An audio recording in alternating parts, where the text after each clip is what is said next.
Hey guys, it's Kara from iStampin.com. Thanks for joining me today for another one of my videos. Today I'm going to show you how to do some heat embossing on watercolor paper and then use your watercolor pencils to color in those images. I've been really enjoying coloring lately. I've been using the Stampin' blends and then our watercolor pencils, and just really been enjoying making some very easy creations that really give your project a nice little wow feature to it. So this is actually using one of our brand new stamp sets that you can find in our occasions catalog. It's called Beautiful Day. So it has this beautiful floral image, which that's what I'm using, and it also comes with this really pretty butterfly and some very simple sentiments. So I wanted to do the Always Thinking of You. You could definitely create this as a birthday card, but it's very easy to do. Really all you need to do is just grab some cardstock, your watercolor pencils, and your embossing powder. But let me show you how I did this. So I started off with a piece of basic black cardstock. I've already scored it. So this measures 8.5 by 5.5, and I've scored this at 4 1/4. And as a reminder, you can go to my blog, iStampin.com, look for today's date and this project, and you'll be able to download the project inspirations sheet. So it will have all of the supplies that I've used today if you don't happen to catch it all, and then some just very basic instructions on how to put this together. The next thing you will do is to cut a piece of our watercolor paper, and you can find the watercolor paper in our annual catalog as well. And I have cut this down to 5 inches by 3 3/4. So it's going to give the black cardstock is going to give the watercolor paper a really nice frame. So the next thing you're going to do is to grab your floral image and VersaMark ink, because we are going to be embossing the floral image with our white embossing powder. But before we go any further, I need to do this first because this is a step that I'm really bad about remembering to do, and that is to use an Embossing Buddy and rub all over your cardstock. So we're going to embossing the flower twice in the corners, and what this tool does is it eliminates any static powder to stick to where we don't want it to stick. Now you can use just your block to put to stamp the flowers on, but I am going to use my stamp positioning tool, and I can't wait until I have my Stamparatus to be able to show you that tool. But in the meantime, I'm just using this one, and what I'm going to do is I am going to place the floral image and put it about up here. So I want this part of the stamp is the leaf, so I want to make sure that I'm showing that. So I'm just going to press that down, close the lid, and then pick it up. And now I'm going to use my VersaMark ink and go ahead and really ink up the stamp well. And if you feel like you didn't get a good impression, just ink up your stamp again and then stamp it right back down, and you won't have any problems. If you're using the Stamp-A-Majig with this, just make sure that if you have to re-ink it, that your T-square doesn't move. All right, so I'm going to press down. Now you probably won't be able to see much when I lift it up because it is clear ink, but I'm going to sprinkle the heat embossing or the white embossing powder over it. Okay. And then we'll heat that up with our heat tool in just a second. So I'm going to heat emboss as I go. I'm not going to stamp both places and then heat emboss once. I want to stamp, heat emboss, and then move on to the other corner.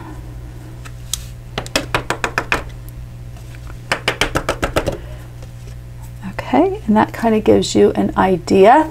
If you feel like you have powder in areas that you don't want there to be powder, I like to use a dry paintbrush and just gently just brush off that powder where I don't want it to be, and that should do the trick. If for any reason, if you accidentally brush off powder from the stamped image, just reapply it. Just, you know, put your paper back in the powder and it will reattach. Okay.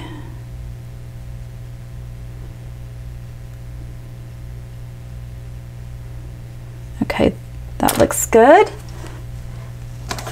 So this is our heat tool. It has two settings. I like to use the second setting, but what I like to do is just turn it on, heat it up for about 30 seconds, and then bring it to the paper. You get better results when you let it heat up first.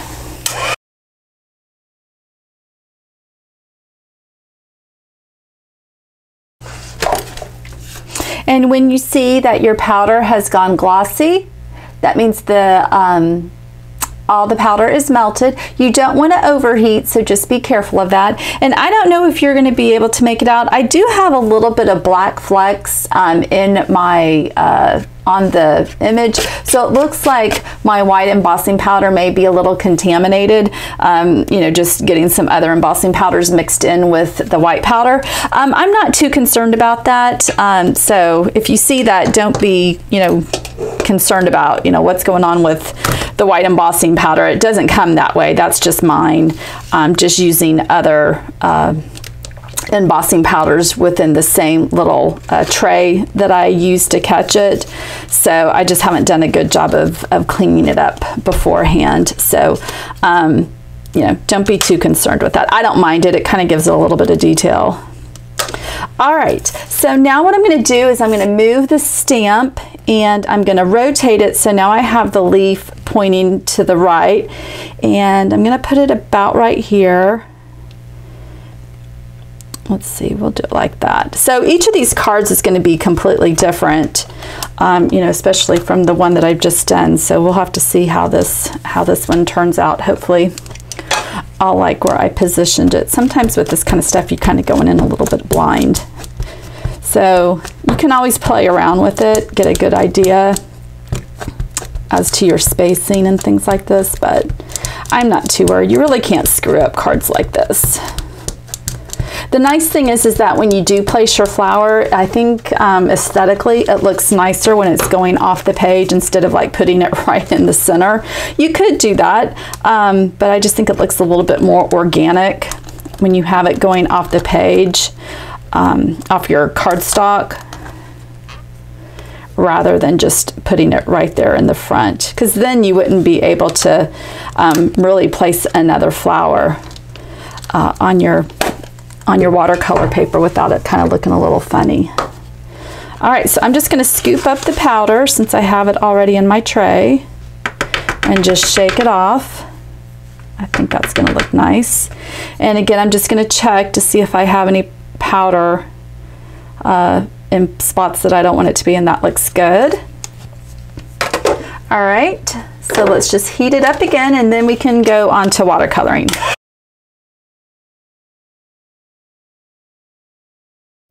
Okay, I think that looks good.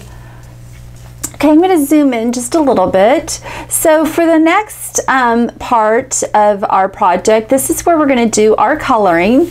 And I have chosen 3 colors to do my flowers in and the leaf. So I have got Calypso Coral, Old Olive, and not Rich Raspberry, Melon Mambo.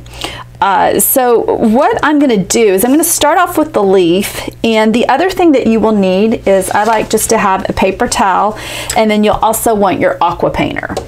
So our Aqua Painter is just our water brush. You just unscrew the cap, fill it up with tap water, and then screw the cap back on, and then you'll just squeeze the barrel until you see water flowing from the tip. Mine's just stained, but it runs clear, so don't this color will not transfer to our watercolor or to the paper. So this is just what you'll use to be able to spread the ink around. Okay, so like I said, I'm going to start off with the leaves. And the great thing about the watercolor paper is that if you feel like you didn't get enough color, you can go back and build it up, which is nice. And with the watercolor pencils, you don't have to color in the solid image or the image. You just kind of scribble. At least that's the technique that I use. And then you come in with your watercolor brush, and you know, obviously you want some water flowing, and we're just going to kind of blend in where we put the pencil down. Now the really neat thing with the embossed border, like the outline, is that you'll see that it keeps the colors within its own little boundaries almost. So what I like to do is just kind of come back, and it looks like I picked up a little too much color, so I'm going to come back and bring in. I didn't mean to pick up that much color.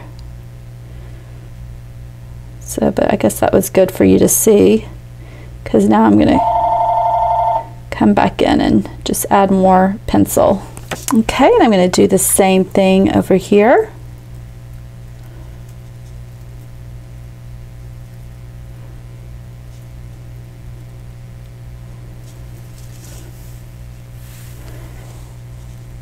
So there's our leaves. All right, so now I'm going to come in with my Melon Mambo, and the way that I did the sample is in the center of the flower I used the Calypso Coral, used the Melon Mambo pretty much, you know, for most of the body, and then on the edges I did the Calypso Coral. So I kind of like how that looked, so I'm just going to attempt to do something similar. You know, each of these flowers, like I said, is going to turn out different, which is really cool.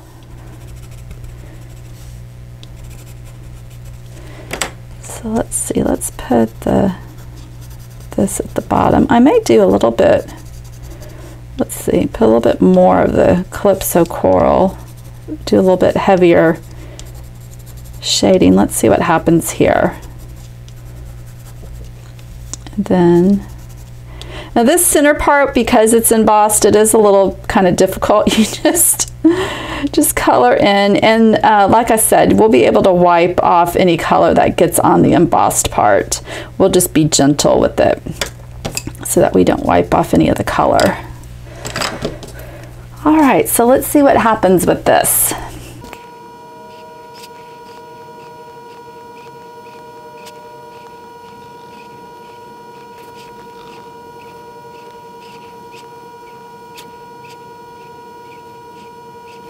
I think that kind of looks pretty.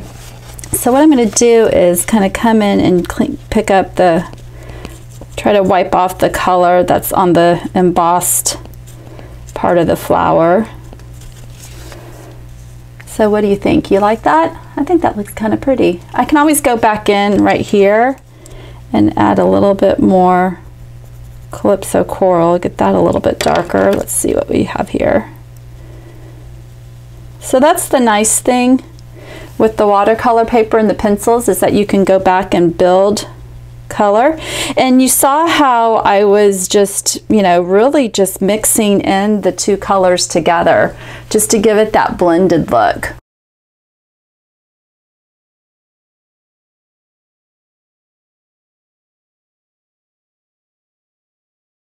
And there we go. So we have our two flowers. And now, just because you have embossed, you know, boundaries, make sure that you're not, you know, try to stay, especially on the you know, try to stay within the lines. You don't want to color out here. So just be a little bit careful. I mean, you can be, you know, you can be a little messy, but just be aware of where your image ends and try not to color over the lines. Okay, so the other thing that I'm going to do is go ahead and, as you see here, I stamped the sentiment using Memento Tuxedo ink, and I'm going to do the same thing. Now this one, you see here that this flower is a little bit lower, so all of them are going to be just a little bit different. So I'm going to go ahead and use my stamp positioning tool again, and I'm going to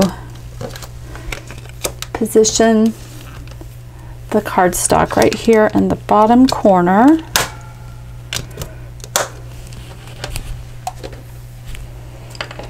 And let's see, so I'm thinking it's going to go about right here. I'm going to close the lid and make sure that I have it on straight. More than likely I don't. Okay.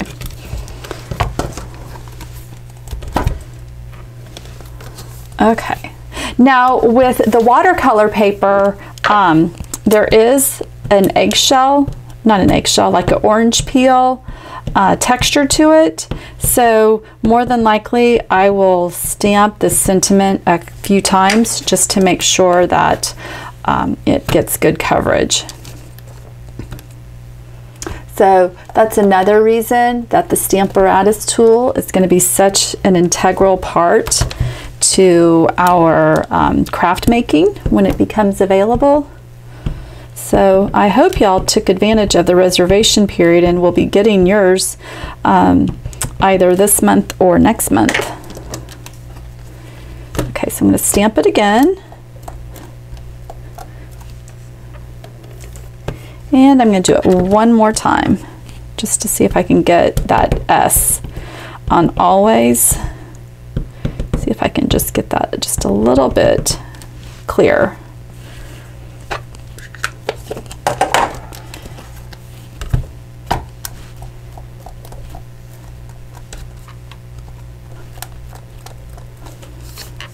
Okay, that looks good. I think that's as good as it's going to get. All right, so then let's go ahead and bring our card base back in. And what I'm going to do, make sure I put it on the right way. What I'm going to do, because the watercolor paper is thicker and it does get warped from both the heat embossing and the watercoloring, I'm going to use our foam adhesive strips.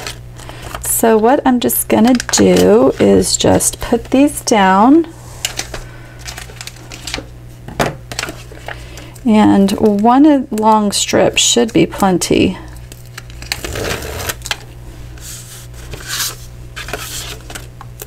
So I'm just going to outline the watercolor paper with it. Maybe I do need to.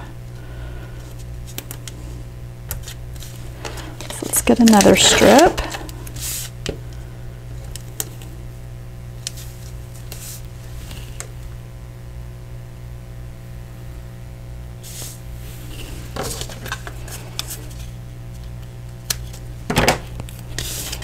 And then whatever I have left over, I'll just stick in the middle of the panel.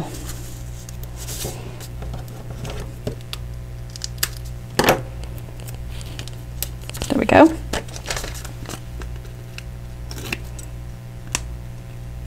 I like to use this adhesive just because it is it's supporting the cardstock all the way around. Instead of just putting dimensionals like in the corner and then one in the middle, this has good support all around the edges, which means it really should not sag. All right, so then I'm just going to put this down evenly on all the sides. And there we have it. It's really a simple card, and you know, it's almost a one-layer card, but very stunning, very pretty in person. I think anybody who received a card like this would be just so impressed. So let me bring in the first one so you can see the difference. So this one, that flower is stamped up a little bit higher. So it's just fun to see how each of these cards comes out differently, especially with where you put the stamp, position the stamp, and then also the watercoloring part of it. So I hope you liked today's card. Again, that was using Beautiful Day, which you can find in our Occasions catalog. And don't forget that celebration is still going on. So for every $50 that you spend before tax and shipping, you're able to choose an item for free out of the celebration brochure. So we have some really pretty stamp sets and some paper and ribbon, just lots of fun things that you can choose from. And if you need a copy for your own, reach out to me if you currently don't have a Stampin' Up! Demonstrator, and I'll be more than happy to send you one your way. Thanks, guys. If you have any questions, don't hesitate to ask. Give it a thumbs up if you liked the video, and also be sure to subscribe to my YouTube channel. Thanks, guys. Bye.